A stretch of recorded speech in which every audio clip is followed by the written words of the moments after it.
a Cristo, solo a Cristo. Yo exaltaré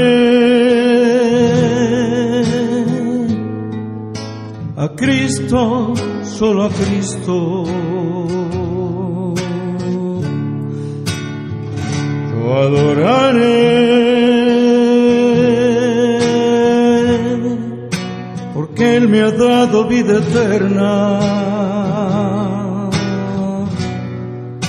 porque Él me ha dado el poder,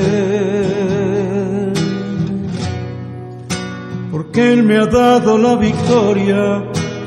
Él es mi Rey, a Cristo he proclamado Rey, a Cristo, solo a Cristo.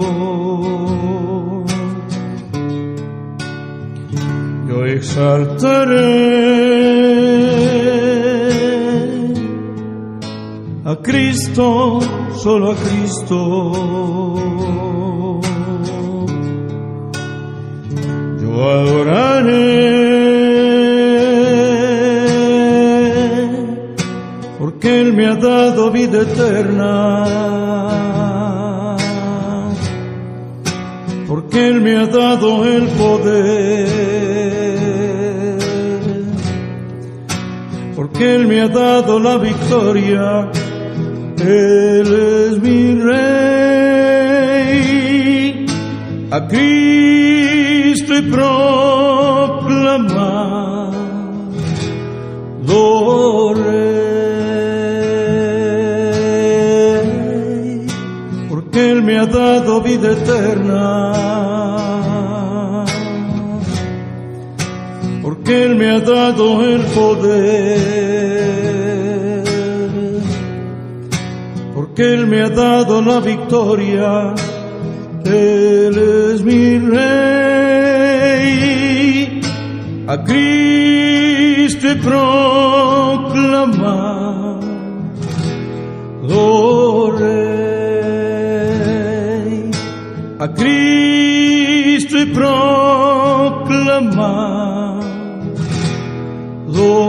Rey.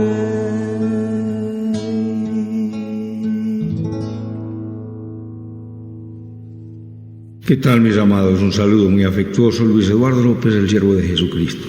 Continuamos y ahora vamos con un tema que he titulado La entrometida curiosidad de Pedro. La entrometida curiosidad de Pedro, en el número 16 de esta serie de la encarnación de nuestro Señor Jesucristo. Terminamos con la restauración del gran apóstol, del apóstol Pedro, que en su confianza se había autoexaltado, como lo vimos, por encima de los demás discípulos, cuando el Señor les dijo que todos se escandalizarían de Él, y Él dijo: aunque todos se escandalicen, Señor, yo te seguiré. Y se comprometió, pero se comprometió con fuerzas que Él no tenía, y a hacer algo que le era imposible hacer, porque somos todos unos cobardes y hemos de enfrentar unas batallas que es imposible superar y ganar si no es de la mano del Espíritu Santo.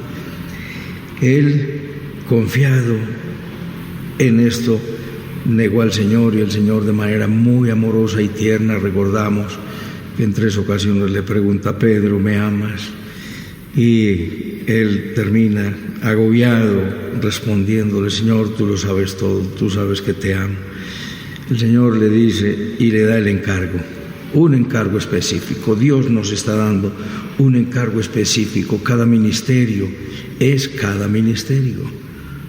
Sí, así como el Señor lo dice en 1 Corintios capítulo 12, del versículo 12 en adelante, después de que viene hablando de los dones espirituales, que todos hacemos parte del cuerpo, así como todos los miembros de nuestro cuerpo hacen parte de él, cada uno con una función específica. Y no debe haber intromisión entre un órgano y otro. Asimismo, no debe haber intromisión entre un siervo de Dios y otro. El encargo de Dios es específico y es dado por Él de manera clara, categórica y privativa, y nosotros hemos de servir porque somos siervos. Y más que siervos, la palabra traducida, cuando Pablo presenta sus cartas, sus epístolas, dice Pablo, doulos de Jesucristo. Palabra, para traducirse siervo debería decir Pablo, diácono de Jesucristo.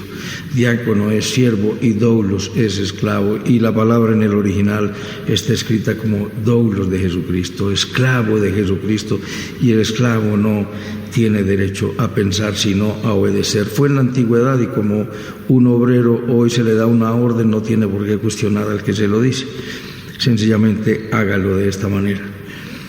Y vemos que amorosamente el Señor le da el encargo y finalmente le dice, sígueme. Le dijo a Pedro de manera muy clara, sígueme, ¿cierto? Habría de seguirle, no solamente ahí donde iba en ese momento, sino habría de seguir sus pisadas, porque para eso Jesucristo nos dio suficiente ejemplo para que sigamos sus pisadas, el cual cuando le maldecían no contestaba con maldición, no se halló engaño en su boca, sino que él encomendaba la causa al que juzga justamente, como lo dice la misma epístola de este gran apóstol Pedro. Al ver esta situación, nos dice Juan 20:21, dice, volviéndose Pedro, 21:20 del Evangelio de San Juan, volviéndose Pedro, vio que les seguía el discípulo a quien amaba Jesús, el mismo que en la cena se había recostado al lado de él y le había dicho, Señor, ¿quién es el que te ha de entregar? Cuando Pedro le vio, dijo a Jesús, Señor, ¿y qué de este? Jesús le dijo, si quiero que él quede hasta que yo venga, ¿qué a ti? Sígueme tú. Este dicho se extendió entonces entre los hermanos, que aquel discípulo no moriría, pero Jesús no le dijo que no moriría, sino, si quiero que él quede hasta que yo venga, ¿qué a ti? Este es el discípulo que da testimonio de estas cosas y escribió estas cosas, y sabemos que su testimonio es verdadero. Pedro, en su curiosidad, se distrae del encargo y de la orden y de la comisión que se le estaba dando en ese momento, y de manera amorosa, categórica también y muy particular. Acababa de ser restaurado en su relación y en su amistad con el Señor y en el ministerio de nuestro Señor Jesucristo. Acababa de ser restaurado, acababa de recibir el encargo de pastorear y de apacentar el rebaño del Señor. A eso y solo a eso debía apuntar ahora su atención, concentrando todas sus fuerzas en eso. Pero resulta que no lo hizo así. Vio a su compañero de luchas, de batallas, a su amado hermano Juan, quien también era discípulo del mismo maestro, y se interesó por aquello que se le había de encomendar a él, cosa que realmente no era de su competencia, de su interés. A cada uno se le da el encargo. Y este es un fenómeno frecuente, no solamente en la Iglesia del Señor, sino en todas partes, porque los seres humanos somos muy entrometidos. No solo, vamos a observar lo que se nos ha encargado en cualquier circunstancia de la vida, sino que estamos mirando qué es lo que los otros están haciendo. Y hemos de aprender que esto no debe ser así. Un ministro de Dios recibe una visión por parte del Espíritu Santo y empieza a llevarla a cabo, su trabajo lo desarrolla la visión, desarrolla su misión, y resulta que es abundantemente prosperado. Vendrán de todas partes a ver qué es lo que pasa y vendrán a copiar la visión, aquella visión, porque la gente cree que una iglesia próspera es una iglesia que tiene mucha gente. Un ministerio próspero es aquel que tiene demasiada gente. Y el ministro próspero y bendecido es aquel que hace la voluntad de Dios. Recuerda que a Isaías se le encomendó ir a predicar y nadie se convertiría. Fracasó, ¿no? Él hizo lo que se le encargó, aunque ninguno se convirtió. De manera que queremos ser prósperos, ser famosos y nos gustan las cosas en abundancia, entonces vamos a copiar la visión y a imitar el estilo y la forma y los demás esquemas de aquellos que han prosperado y que han crecido. Y eso no es la voluntad de Dios. La voluntad de Dios es que hagas lo que Él te ha encargado, mi amado que me escuchas. En lugar de hacer eso y de ver cómo lo están haciendo los demás, debemos postrarnos, humillarnos delante del Señor, pedir la visión y la misión particular para nosotros. Y ahí recuerda el error de Abraham. Dios le dijo, te daré descendencia. Fue y le contó a su esposa, me va a dar Dios descendencia. La esposa le dice, bueno, allégate a mi esclava Agar. Y eso hizo, y ahí nació Ismael. Y Dios le dijo posteriormente, no es por ahí, es en Sara tu mujer. Sara tu mujer te dará un hijo. Y ya era de 99 años Abraham y de 89 años Sara, además sabemos estéril por la edad. Abraham, ¿qué fue lo que tuvo que haber hecho cuando se le dio la visión, cuando se le dio la promesa de que sería el padre de multitudes y que tendría hijos como las arenas del cielo, como las arenas del mar y como las estrellas del cielo? Él debió postrarse para que el cumplimiento de esa promesa se diera cabalmente y no se tardara, y sobre todo que si Dios lo dijo, lo hará. Tenía que postrarse para estar preparado, para que Dios le preparara para el momento en que eso ocurriría. Igual, así a nosotros Dios nos da una visión, postrémonos, oremos, clamemos a nuestro Dios para que nosotros seamos idóneos para llevar adelante ese encargo que Dios nos da.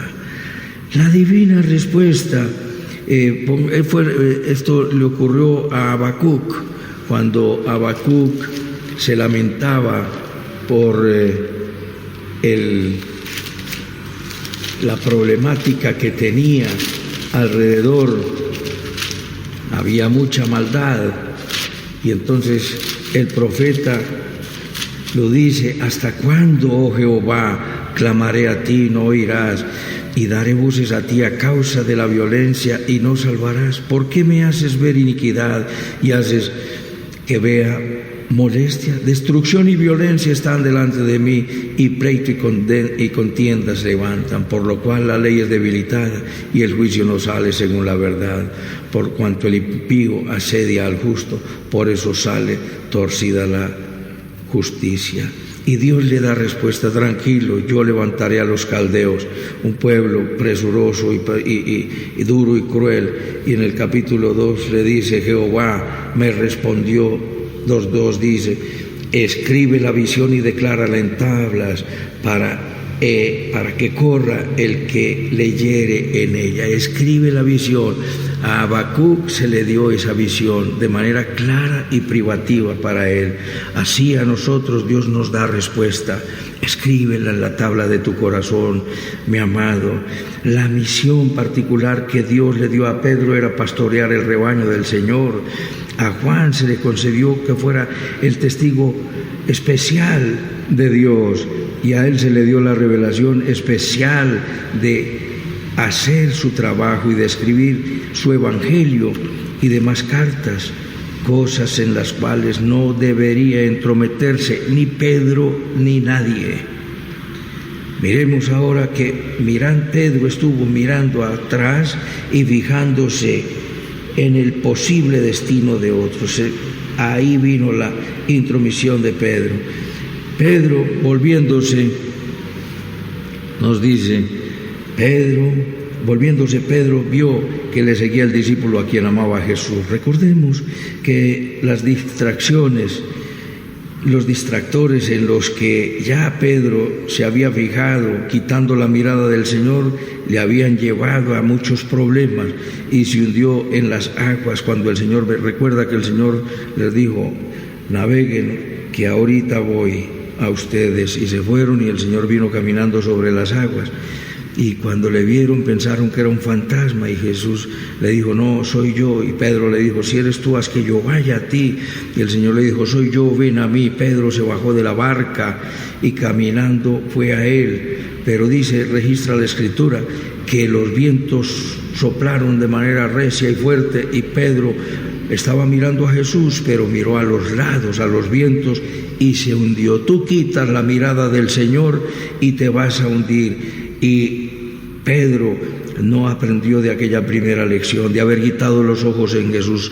Hebreos 12 nos dice, puestos los ojos en Jesús, el autor y consumador de la fe. Hemos sido llamados, mis amados, hemos sido llamados para que andemos en lo sobrenatural, y eso se dará siempre y cuando nos concentremos en la comisión dada por el Maestro. Es menester, es indispensable que nos concentremos en aquello que el Señor nos ha puesto a hacer a nosotros de manera particular. Hemos de saber que el Espíritu Santo reparte a cada uno como Él quiere. Nos dice en 1 Corintios 12:11 y en Hebreos 2:4, repartiendo el Espíritu Santo a cada uno como Él quiere. Entonces viene ahí la falla de Pedro. Fallamos cuando nos entrometemos en la soberanía de Dios.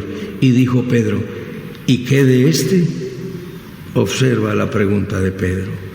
Se estaba metiendo en terrenos privativos de Dios. Nos dice Deuteronomio 29:29, las cosas secretas pertenecen al Señor nuestro Dios, mas las reveladas son para nosotros y para nuestros hijos para siempre, para que cumplamos todas las palabras de esta ley. Todas las cosas secretas pertenecen a Dios. La gente se quiere meter en terrenos privativos de cosas que no han sido reveladas. Tenemos que predicar lo que está revelado y pare de contar. No nos metamos en otros terrenos que no nos competen. Había una revelación dada a Pedro de manera particular, el entrometerse en lo que el Señor tendría para el discípulo a quien amaba Jesús, era meterse en terrenos privativos de Dios. Otra cosa distinta era que el Señor le hubiera hecho participante a Pedro del destino que esperaría a Juan. Mira a ver si tú como padre permitirías que tu vecino se meta en la educación de tus propios hijos. Absolutamente ningún padre permite que otro se entrometa en la educación de sus propios hijos. Es probable que Pedro se estuviese preguntando otras cosas. Parafraseando el destino de Pedro, bien podría estar diciendo, Señor, entiendo que yo voy a morir crucificado porque otro me ceñirá y extenderé mis brazos. Pero, ¿y qué de Juan? Cuando se decía en la antigüedad extenderá sus brazos, se entendía que iba a morir crucificado. ¿Cómo será la muerte de Juan? Señor, a mí me has puesto a pastorear tu rebaño ahora. Cuéntame, Señor, quiero saber qué es lo que pondrás a hacer a Juan. ¿No es esto muy frecuente cuando estamos en alguna reunión privativa? El pastor con su discípulo, el jefe con su empleado, la autoridad mayor con su subalterno, hay que hacer esto. Bueno, ¿y aquel que le vas a poner a hacer? No, eso no es competencia tuya. ¿No te parece que fue una gran indiscreción de Pedro entrometerse en los asuntos de Dios? ¿Cuál fue la respuesta del Señor? Entonces vemos, en primer lugar, la entrometida curiosidad de Pedro con su pregunta, ¿y qué de este? Se estaba metiendo en terrenos privativos de Dios, estaba entrometiéndose en la soberanía de Dios. Ahora, en segundo lugar, como segundo punto, miremos la respuesta de Dios en el versículo 22. Jesús le dijo: si quiero que él quede hasta que yo venga, ¿qué a ti? Sígueme tú.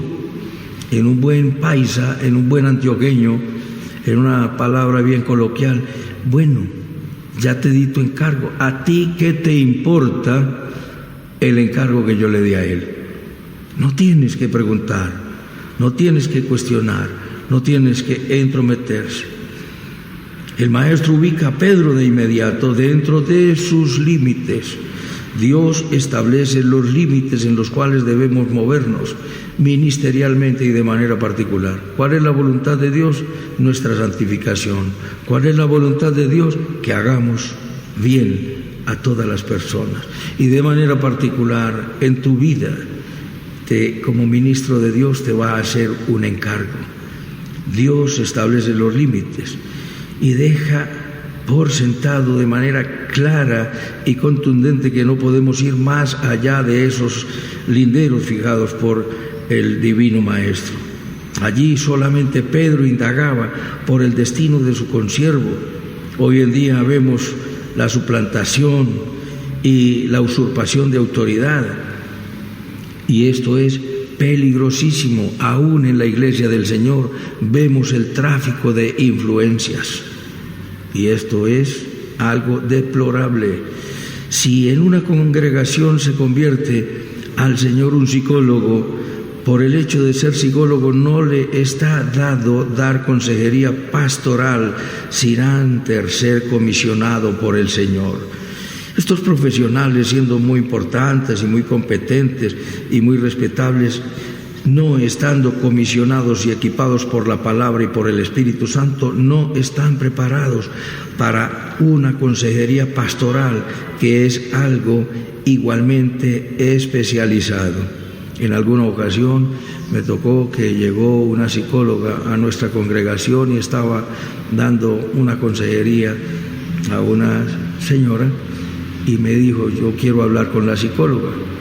Pues yo le dije: puedes hablar con ella, pero te advierto que no vas a encontrar lo que esperas y las cosas a la manera de Dios. ¿Por qué? Porque ella acababa de llegar. Ella podría tener una formación académica y universitaria en la psicología, pero no en la palabra de Dios. Obviamente, cuando llegó, conversó con ella y la recomendación que le hizo, tremendo, fue una barbaridad, y se dio cuenta que hay que hacer las cosas a la manera de Dios. Un psicólogo en las manos de Dios, preparado y equipado, es una bendición, pero si no estamos preparados por el hecho de tener una carrera universitaria, maestría y aún doctorado y títulos superiores, eso no te habilita para el servicio al reino de Dios, porque el servicio al reino de Dios tiene que ser formado en la palabra de Dios, equipado y ungido por el Espíritu Santo. Estos profesionales no lo están si no se han rendido a la palabra. Se puede rendir, pero tiene que entrar en el proceso de formación. Recuerda, como lo vimos en la charla anterior, os escribo hijitos, y nos habla de los corderos y nos habla de las ovejas. Os escribo a vosotros padres, porque conocéis al que es desde el principio. Os escribo a vosotros jóvenes, porque habéis vencido al maligno. Os escribo a vosotros hijitos, porque habéis conocido al Padre. Esto de padres, jóvenes e hijitos nos habla del desarrollo de una persona en el crecimiento espiritual. El hijito se refiere a aquel recién nacido, el que acaba de nacer de nuevo y no ha tenido una formación. Los jóvenes son aquellos que ya han venido y pasado un tiempo con la palabra, con el Espíritu Santo, bajo la tutela y la enseñanza de un maestro y pastor. Y os escribo a vosotros padres, a aquellos que han llegado a la madurez, como el apóstol Pablo dice, los que somos perfectos, es decir, entiéndase, léase, los que somos maduros, los que hemos crecido en la palabra de Dios. Entonces, mi amado que me escuchas, haz lo que te corresponde y no te ocupes de quien no debes. ¿Qué a ti? Fue la respuesta. Sígueme tú, de manera categórica. Hemos de seguir a Jesús de la manera que Él lo disponga, no a nuestra manera. Ahí tenemos el manual, ahí tenemos el parámetro. Si tú compras una computadora y dices, la voy a aprender como quiera, la voy a manejar como quiera, no te va a surtir buenos efectos. Tienes que tomar el manual, las instrucciones y recibir una capacitación para poder tener un buen uso, que te dure y que te dé un buen rendimiento. Asimismo, ahí tienes, mi amado que me escuchas, el manual, la palabra de Dios y estas enseñanzas que van a servirnos a todos para el crecimiento, para que pasemos de ser hijitos a ser jóvenes y para que pasemos de ser jóvenes a ser padres. Entonces, es claro que podemos pecar aún haciendo la obra de Dios. Predicando el Evangelio podemos pecar si no estamos atendiendo al encargo de manera específica. Es claro que Dios quiere que prediquemos su palabra, pero hay ocasiones en que quizá Dios nos esté pidiendo que hagamos intercesión o una obra u otra, o que vamos a un lugar o que vamos al otro, y ahí donde hemos de desarrollar el oído espiritual, la sensibilidad espiritual para oír la voluntad de Dios de manera particular para nuestra vida. Cuando hacemos la obra de Dios por nuestra cuenta, estamos pecando. Fue Él quien dijo, porque separados de mí, nada podéis hacer. Juan 15:5, separados de mí nada podéis hacer. Yo soy la vid verdadera y vosotros las ramas. Mi Padre es el viñador. Recordemos que la obra es de Dios y los dones son del Espíritu Santo. Se trata de una rendición total, incondicional y sin reservas al Señor.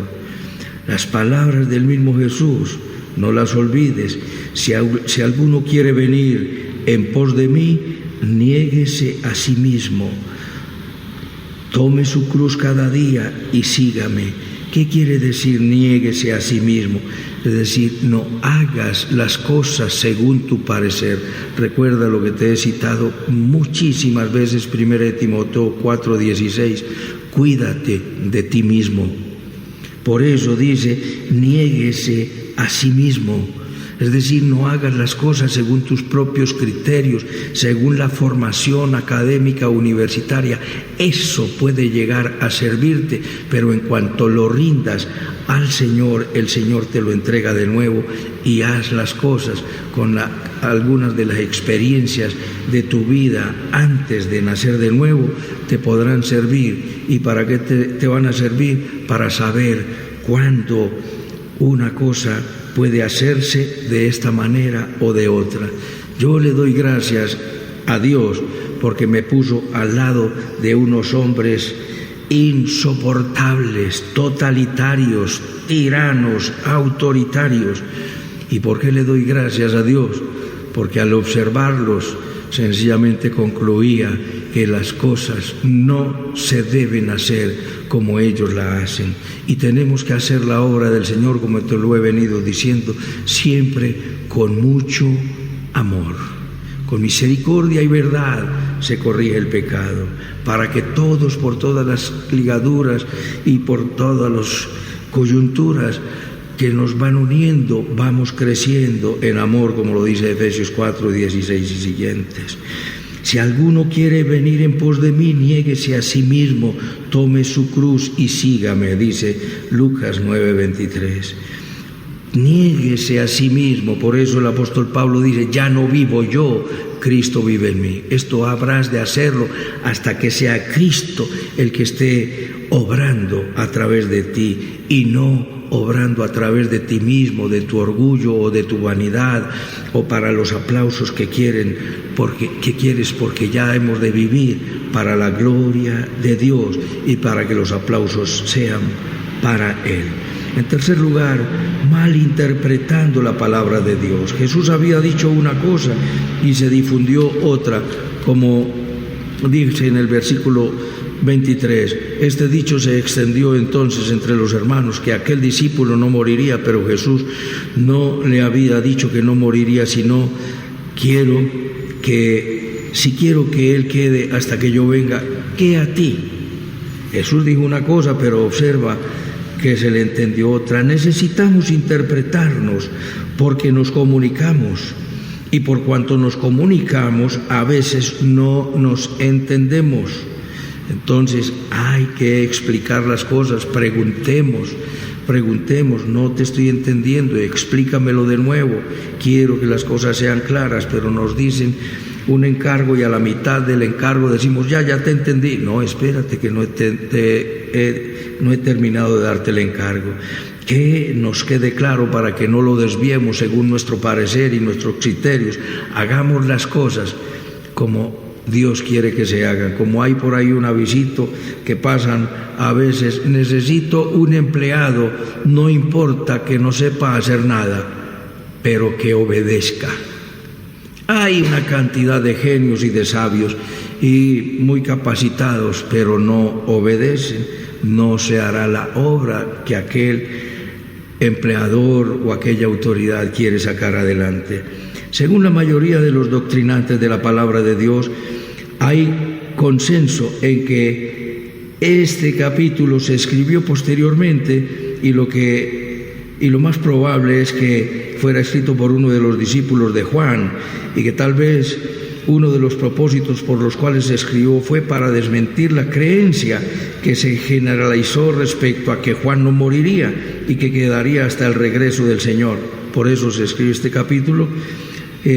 Algunos doctrinantes lo expresan de esta manera: Juan fue el último de los apóstoles que murió. Él permaneció a los tiempos del gobierno del emperador Trajano, quien reinó desde el año 98 hasta el 117 después de Cristo.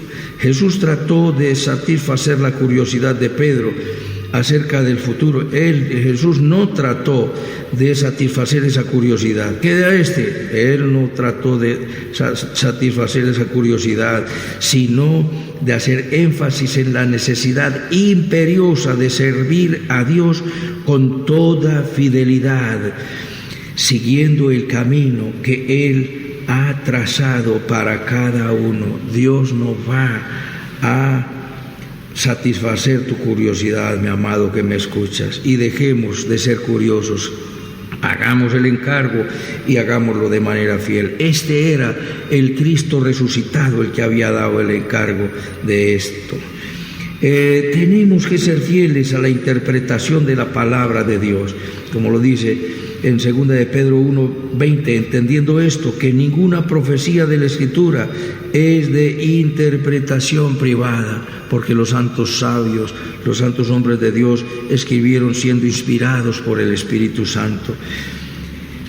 Por concentrarse en lo secundario, no solo perdieron el sentido primario de lo que Jesús estaba enfatizando. ¿Qué es lo que Jesús enfatiza? La fidelidad al llamamiento de Dios. Torcieron la realidad del dicho del Maestro y difundieron lo que Jesús no dijo. Esto es peligrosísimo, y es allí donde malinterpretamos la palabra y se difunden las herejías. Esto es muy peligroso y hoy mismo ocurre. Y se está dejando el mensaje, a un lado el mensaje de la salvación eterna concedida por nuestro Maestro, y se habla permanentemente. Tú prendes el televisor y te dicen: ven y pacta con el Señor para que salgas de dificultades económicas. Eso no es el modelo. Ven a pactar con el Señor, haz tu pacto y haz la llamada. No, el Señor dijo: busca primeramente el reino de Dios y su justicia, y todas las cosas serán añadidas. Él dijo: si permaneces en mí, mis palabras permanecen en vosotros, pedid lo que queráis y os será hecho. Juan 15:7. Busca primero el reino de Dios y su justicia, Juan 6:33, y todas las cosas serán añadidas. Mi Dios suplirá todo lo que os falta. Te bendeciré y de cierto te multiplicaré en gran manera.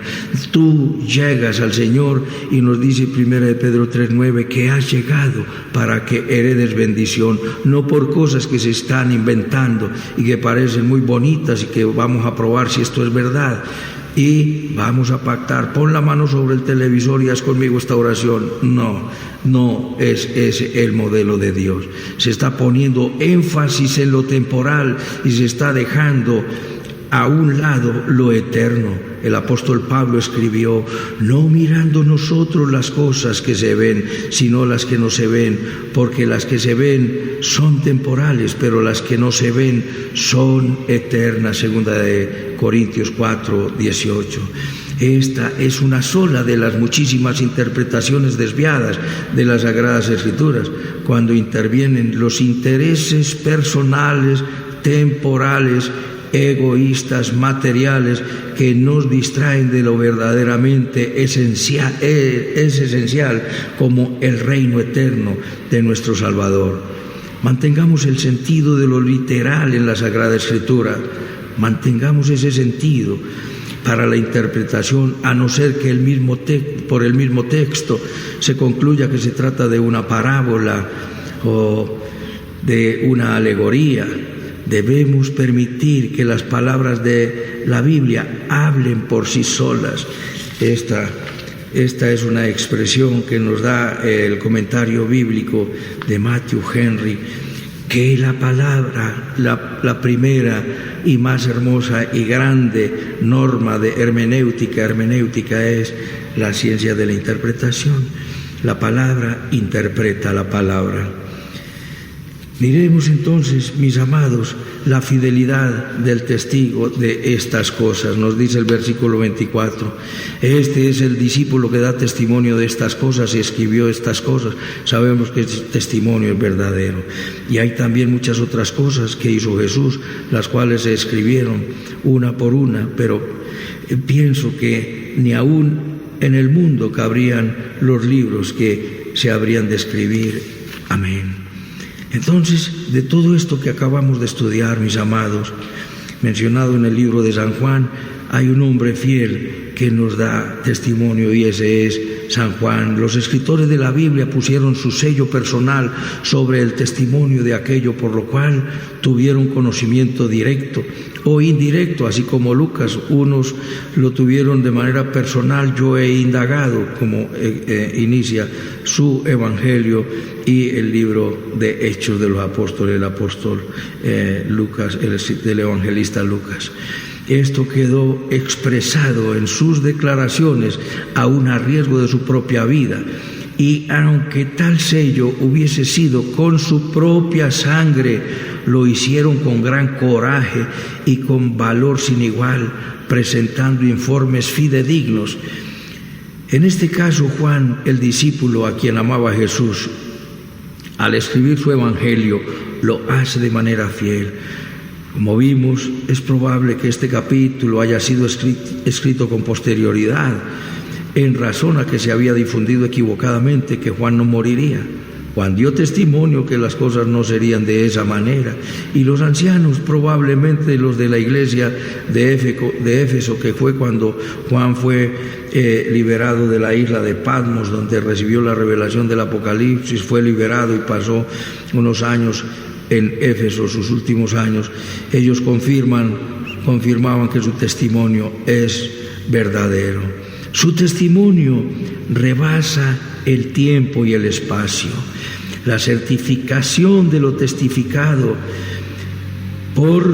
no solo por Juan, sino por todo escritor bíblico, tiene una gracia sobrenatural concedida por Dios, que ha llegado no solo a los lugares más recónditos y en los idiomas y dialectos más inimaginables, sino que ha superado la barrera del tiempo a través de los siglos.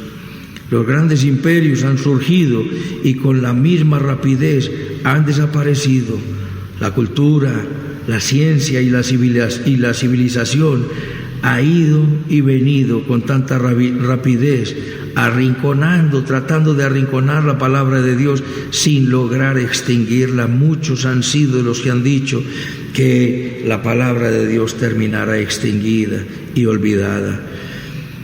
No obstante haber procurado hacerlo, ellos trataron de extinguir la palabra, pero no pudieron hacerlo.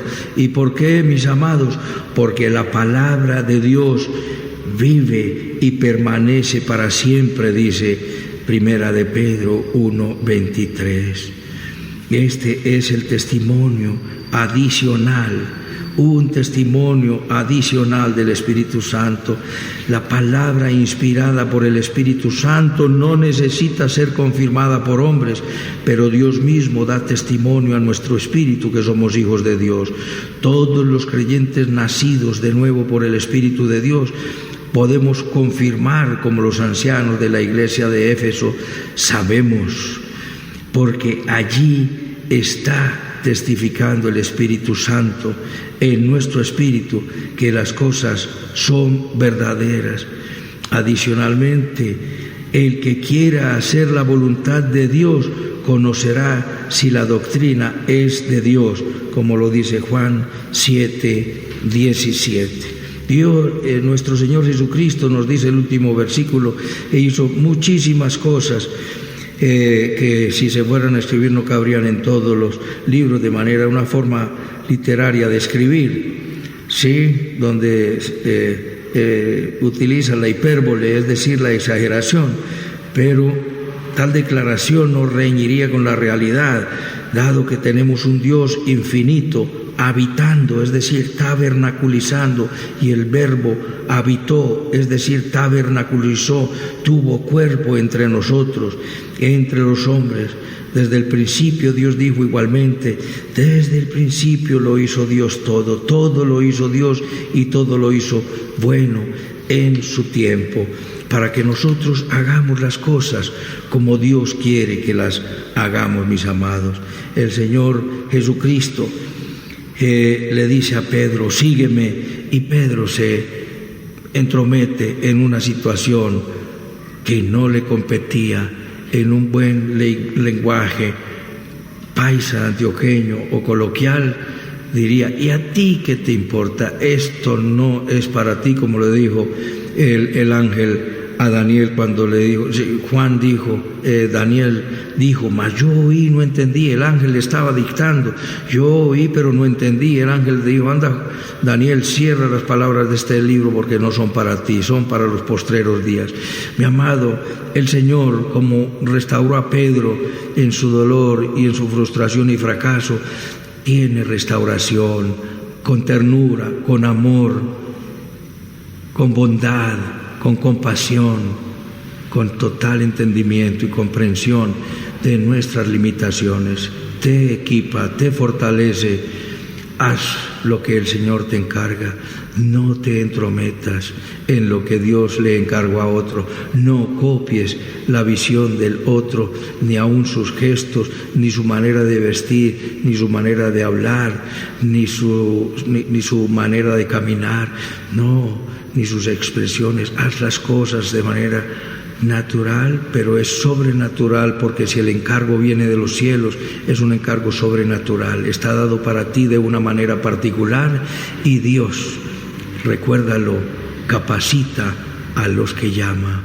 Haz el encargo de Dios, predica la palabra a tiempo y fuera de tiempo, inclínate a oír el encargo que Dios tiene de manera particular para ti, y serás un bendecido de Dios. Dios se complace más en la obediencia, en que prediques cosas que Dios no quiere que prediques afuera de tiempo. A tiempo y fuera de tiempo, que prediques la palabra, que llames al arrepentimiento y atiende el llamado particular que Dios te hace. Dios tiene un encargo para ti, obedécele y no seamos entrometidos. en los campos privativos de los otros. Inclina tu rostro y dile conmigo: bendito Padre Celestial, te doy las gracias por tu palabra. Te pido perdón por todos mis pecados. Confieso que Jesucristo es mi Señor, mi Dios y mi Salvador. Te entrego mi vida. Te pido, Espíritu Santo, que vengas a mi corazón a establecer tu reino en mi vida, el reino del perdón, del respeto, de la tolerancia, de la humildad, de la misericordia, de la fidelidad, de la bondad, de la generosidad, del amor como vínculo perfecto. Haz de mí un vaso útil en tus manos para glorificar tu nombre. En Cristo Jesús. Amén. Permíteme orar por ti, mi amado. Gracias, Dios, por esta palabra hermosa que has dejado registrada en la Biblia, el libro más grande, más hermoso y más poderoso que podamos haber tenido en nuestras manos y que debemos colocar en nuestro corazón, en nuestra mente y en todo nuestro ser, para que esa palabra sea vida en nuestras vidas. Dios de la gloria, Señor, clamo por esta tu manada pequeña, siervo de Jesucristo. Clamo por las necesidades, por la provisión material. Clamo, Dios de la gloria, amado Salvador, por nuestra nación, por nuestra América, por nuestros gobernantes. Danos gobernantes conforme a tu corazón. Clamo por la insurgencia, por los rebeldes, terroristas, bandidos, ladrones, prostitutas, ateos, narcotraficantes, y de manera especial por el pueblo de Israel y por la paz de Jerusalén. No hay un credo diferente mediante el cual podamos llegar a ti. Solo hay un nombre bajo todo nombre mediante el cual podemos ser salvos: Jesús de Nazaret. Gracias, Señor. Sobre todas estas cosas, ven pronto, Señor Jesús. Quedamos en tus manos dando la gloria al Padre, dando la gloria al Hijo y dando la gloria al Espíritu Santo. En Cristo Jesús, Señor nuestro. Amén, amén y amén. Un abrazo, mis amados, y hasta otra oportunidad.